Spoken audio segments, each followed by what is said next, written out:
You were taught to fear him, a jackal-headed demon, lurking in the shadows of the underworld.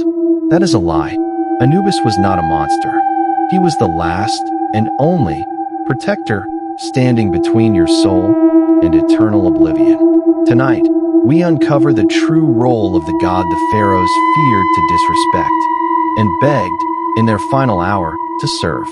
Imagine dying and waking up in a hall of pure judgment. No family, no guards, no mercy, only Anubis, waiting. This was the weighing of the heart.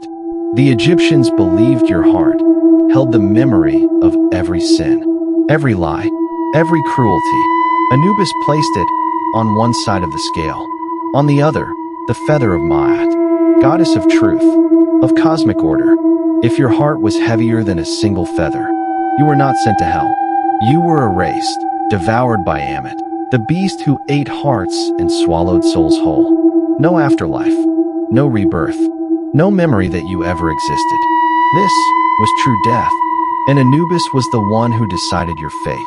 Not a demon delivering punishment, a judge delivering justice. The pharaohs knew this. That is why even kings trembled before the jackal. Before judgment came preparation. And this is where Anubis's true power was born. Mummification. The priests who performed this sacred art wore jackal masks. They believed Anubis himself guided their hands.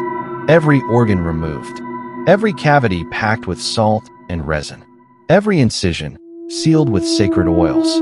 This was not simple burial. This was engineering for eternity. The organs were placed in canopic jars, each protected by a different god. But it was Anubis who watched over the entire process. Without his blessing, the body would rot, the soul would wander, forever lost. Then came the spells.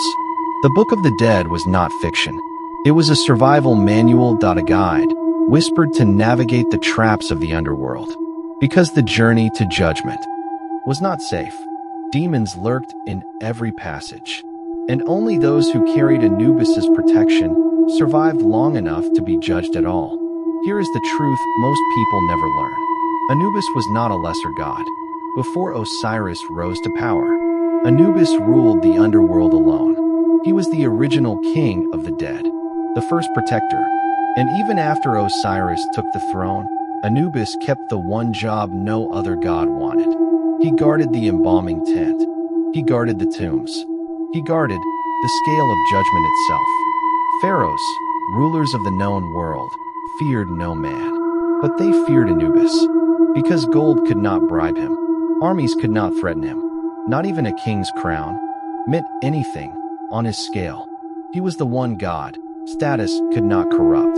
That is why his image was carved into nearly every tomb. Not as decoration, as a plea, a desperate hope that in death they would be judged fairly. So the next time someone tells you Anubis was a demon, remind them, he was the only god in the underworld who did not care who you were in life, only what you carried in your heart. Perhaps that is the most terrifying truth of all. A god who cannot be bribed. If the ancient world's darkest secrets fascinate you as much as they fascinate me, subscribe, because the gods are not finished revealing their truths.